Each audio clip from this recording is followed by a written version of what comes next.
these groups, particularly Antifa, is certainly something the administration is looking into aggressively. And the federal government has never really been mobilized or tasked with doing that. So we're kind of kickstarting that into gear. The FBI is working on it alongside the White House's Homeland Security Task Force. We have our intelligence community looking into this as well. And even the Secretary of Treasury is involved with these matters since they are financial in nature. And we will continue to get to the bottom of who is funding these organizations in this organized anarchy against our country and our government. It's a question the American people have been begging the answer for many years, and we're committed to uncovering it. And when we do, I'm sure you'll be one of the first people to know. It's a story about violence and chaos, as you alluded to, Mr. President. This is a money story. And at the Government Accountability Institute, my colleague and I, Peter Schweitzer and our team, we followed the money, and we followed it to the top of what we call the protest industrial complex, Riot Inc. And we found a network of NGOs. It's not just the Soros network, the Open Society network, it's other funding networks, the Arabella funding network, the Tides funding network, Neville Roy Singham and his network, Foreign Cash. And it's also big left-wing funders. Some of them are not citizens of this country. Mr. Hans-Jörg Wyss of Switzerland. They're pouring money into this entire ecosystem. And so I want to share 3 money facts with you about what we call Riot Inc. Number one, like any corporation, Riot Inc. has many divisions. It doesn't just have the Antifa boots on the ground division. It has PR divisions. It has marketing divisions. It has a very well-funded legal division to get these boots on the ground back on the streets as quickly as possible. But it does have those investors that I mentioned. Number two, we have identified dozens of radical organizations, not just the decentralized Antifa organizations, but dozens of radical organizations that have received more than $100 million from the Riot Inc. investors. These would be the lawyer groups. These would be the groups that advocate for calling good, honest Americans fascists, etc. And then 3, I think the most shocking thing is that we have found that more than $100 million in U.S. taxpayer funding has flowed into these funding networks, including at least $4 million to these very groups themselves, not just Antifa types, but there was an event in Atlanta called Stop Cop City. Over 60 rioters were charged with domestic terrorism.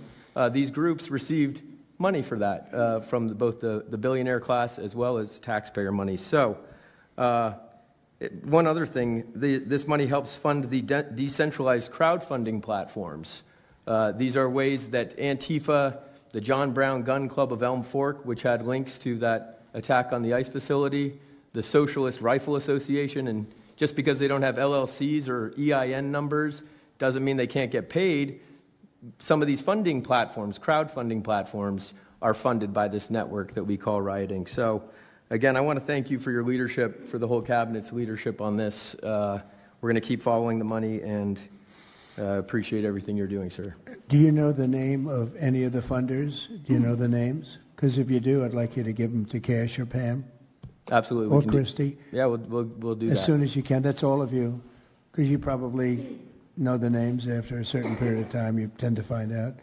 But these are people that do not have good intention for the country, and that's treasonous probably. So if you could, very important, if you could do that, it would be great. Nobody would know better than you. You'll figure it out. On camera, I'm coming right back to Officer Bird right here, okay? I'm exposing one paid protester for every 100 followers that I get. This is Nate Knopf. He gets paid between $80,000 to $110,000 to do this exact thing. He identifies as a they, them, but unfortunately we only saw one Nate. He was actually my handler at the Labor Day protest. And eventually that led us to a situation with the cops, but we'll get to that in a second. Nate is a prominent member with the Democrat Socialist of America Atlanta chapter. Here he is meeting with the Cuban ambassador, enjoying a beer while laughing with the ambassador. He's an Atlanta delegate to the National DSA convention where they endorsed Zohran Mamdani, once a proud DSA member. In fact, most of Mamdani's team is made up of DSA members like Nate. Nate is the chapter's recording secretary and electoral committee co-chair. He helped elect Gabriel Sanchez as the first socialist in Georgia, and now he's organizing voter outreach to elect Kelsey Bond as the first socialist on Atlanta City's council, paving the way to replicate Mamdani's mayoral run in Atlanta. So what was Nate's job at the protests in Atlanta that I attended? To be with me the entire time in order to make sure no protester engaged with me because I'm a right-winger. Here he is constantly trying to prevent my cameraman from filming. I have a handler at a protest. That's kind of ridiculous. She doesn't want to talk to you. Oh, it's okay. Are you going to now speak on her behalf? I'm still allowed to engage if I want to, right? You know that, right? Nate wouldn't tell us how much he gets paid, but we know he does. As a top operative for the DSA, he is unionized under CWA, Washington Baltimore News Guild, where they pay organizers like Nate between $80,000 to $110,000 a year. In fact, here's a job listing for a professional protester where they'll pay you between $80,000 to $103,000 to organize and represent. This position also comes with various benefits like health and paid days off. So people can literally call your company and get a bunch of paid actors, if you will, to stand up there, hold signs, and scream on the street corner, because that's what your company does. Number one, it's not actors. We're providing activists who are truly engaged with the cause, right? But are they? I just showed you a video of a guy going, I don't even know why I'm here. They got signs and they got sheets and they said, go say this and talk to cameras and hold signs. It's challenging for them to get sufficient turnout to a lot of these events, compensating people, just like, Dan, you're compensated for hosting your program. These are your real views on this program, but you're compensated. Our protesters... I am, but I don't pay my viewers to watch me. So I love the fact that I can go on the street corner and say whatever the hell I want, a grievance against my government, or call my neighbor or whatever I want, because that's America. But I don't like that companies try to stage it all and hire people and set it up. It should be organic. The American people should want to come out, get on their soapbox, my show, I'm talking. They should come out and want to gather together and say, here's the cause I'm sticking up for. But you see, guys like you and the bureaucrats and the folks in DC love stirring up the pot between us Americans. And so you pay people to do this and you make a scene look bigger than it really is. You make an issue bigger than it truly is. And so I don't like your business. I'm going to end it there, but I appreciate you coming back on. Antifa is a terrorist organization. They have been a terrorist organization for years. I have been calling on the Trump administration, the first Trump administration, to designate them as a terrorist organization. President Trump has now done so, and I appreciate that. It's the right thing to do. And here's the critical piece. Antifa doesn't rise up organically. It is paid for, and here's what we must do. Follow the money. How much of Antifa is paid for by Qatar? How much of it is paid for by Iran? How much of it is paid for by communist China? And how much of it is paid for by left-wing billionaires like George Soros and the Bill and Melinda Gates Foundation, who also are massive donors to Democrats? Part of the reason why the Biden administration and every Democrat in Congress turns a blind eye to the violence and terrorism of Antifa is the same people writing the checks are writing the checks and funding their campaign. Movement. Many people, including President Trump, are wondering who's supporting some of these rioters. Senior national correspondent William LaJeunesse is in Los Angeles with that aspect of the story. And look, William, if people just thought, oh, maybe that's imagination, there's video. There are receipts for this. Yeah, I mean, the money's got to come from somewhere, right? I mean, sure, it's hard to turn out several thousand people on any given night. And so you're going to have the water, the riot gear, the coordination to get out all these demonstrators. You have criminals, you have professional agitators, and activists who support a variety of left-wing issues, and they'll take any opportunity to bash the administration. So one group behind the demonstrations is CHIRLA, Coalition for Humane Immigrant Rights. The IRS documents show $34 million in government grants, including 3 from President Biden's DHS for $750 grand. President Trump cut that off. It also gets state and city grant money for lawyers to fight deportations. CHIRLA spends $10 million a year on salaries, including $200,000 for the director, Angelica Salas. So we are asking that everybody that got arrested today be released.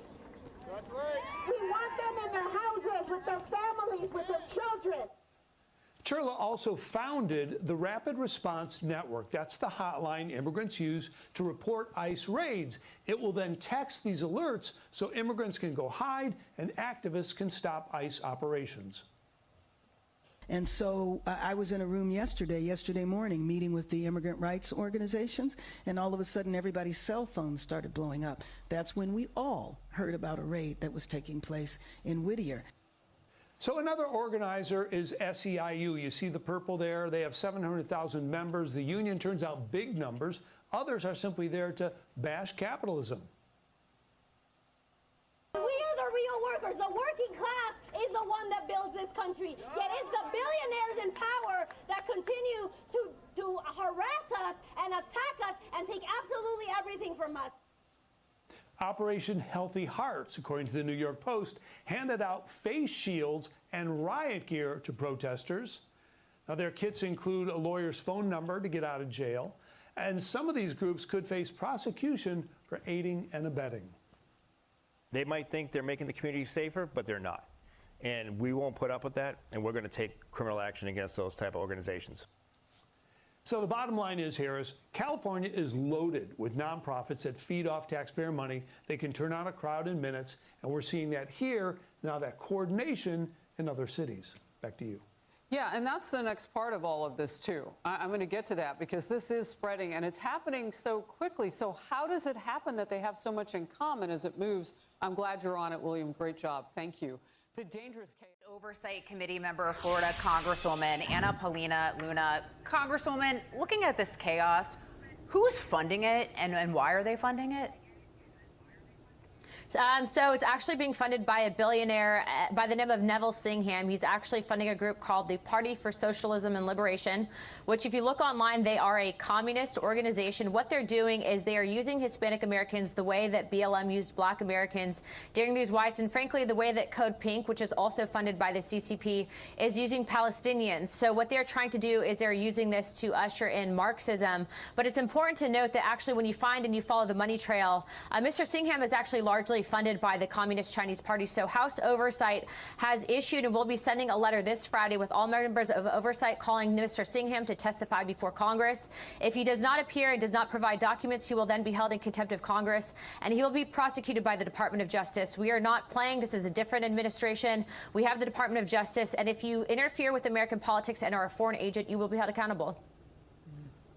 Congresswoman, just take a listen to President Trump and his orders to the Department of Justice that they will be looking into those left-wing groups fueling the violence in Los Angeles. Take a listen.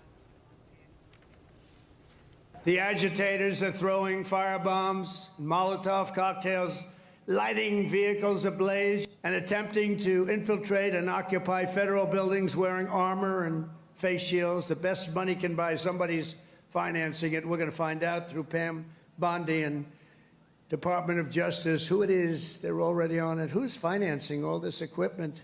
Very professional. I would expect that the DOJ is going to get to the bottom of that. Well, we are also assisting, and we already have the receipts. I can tell you that there is significant financial money trails. All you have to do is follow the money.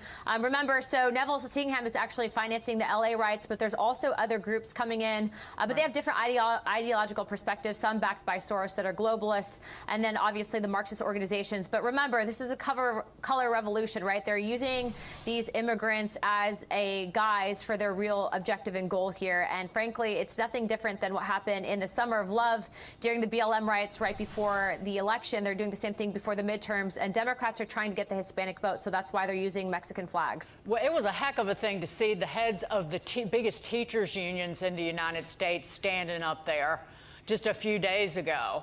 Not worried about educating our kids, but worried about keeping illegals in this country. Go ahead, Lisa. Yeah, we also want to get, well, and also people flying flags from their, home country. If you love it so much, go back, right? But Congresswoman, I want to get you on this. I want to talk to you about Christy Walton. So she's a Walmart heiress. She has been calling for June 14th, this Saturday, to be a No Kings protest across the country. Congresswoman, we've already seen the violence in Los Angeles right now. So what is she really calling for here?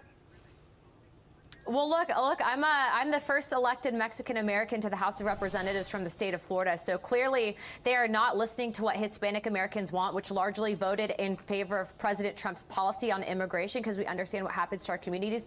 People like Miss Walton, who are leftist liberals that have been basically spoon-fed their wealth and opulence, have no idea what impacts are on the immigrant communities that come here illegally, that are being hired, not actually given access to the American dream. And what I would say is people like her are actually responsible for some of the impact negatively that the American people have had to go through in regards to people that have been coming here criminally that have been hurting Americans. So actually, you saw today that Walmart issued a statement distancing themselves from what I would say is the black sheep of the Walmart family. And what I would also go forward and a step further and say is that these left-wing organizations, these are the same people that when Governor DeSantis sent illegals to Martha's Vineyard, they waved them and gave them sandwiches and said, see you later, after they called in the National Guard to remove them. These are fake. This is a fake outcry. They're using minorities, and I'm not here for it.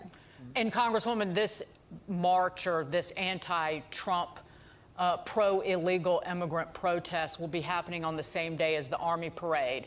But before I just note, this woman's wealth and her family's wealth comes from the knowing destruction of Main Street America, the destruction of family-owned small businesses and small American manufacturers, including my family's wholesale business. So the very people who voted for President Trump, the very people who President Trump finally spoke up for, are the people who that's how she made her money, is the destruction of those families and their livelihoods. So I just wanted to point that out. It's rich in many ways. She's shilling for China. Meanwhile, that's what majority of products are from Walmart. President Trump is tough on China. Actually just announced that he just got off the phone with Xi Jinping, and they actually had a good conversation. I think they're at a good spot in regards to the tariff negotiations. But I have no sympathy for these people. I mean, you saw the pattern that happened with BLM. You see the pattern that's happening now. They're funded by China. You can follow the money trail. Yep. They're billionaires. I'm sorry, but I have nothing in common with the billionaire who is going to virtue signal against immigrants here. Meanwhile, they made their money off of producing things by slave trading. Orchestration, the financing, and is Gavin, either whether he knows it or not, actually siding with the cartels here? Whether he knows it or not, he is, certainly. Again, this is something that the Department of Justice and the FBI is looking into, who is funding these protesters. We've seen, the ads put up on Craigslist offering people thousands of dollars a week to go out and conduct these violent and dangerous riots in the streets of not only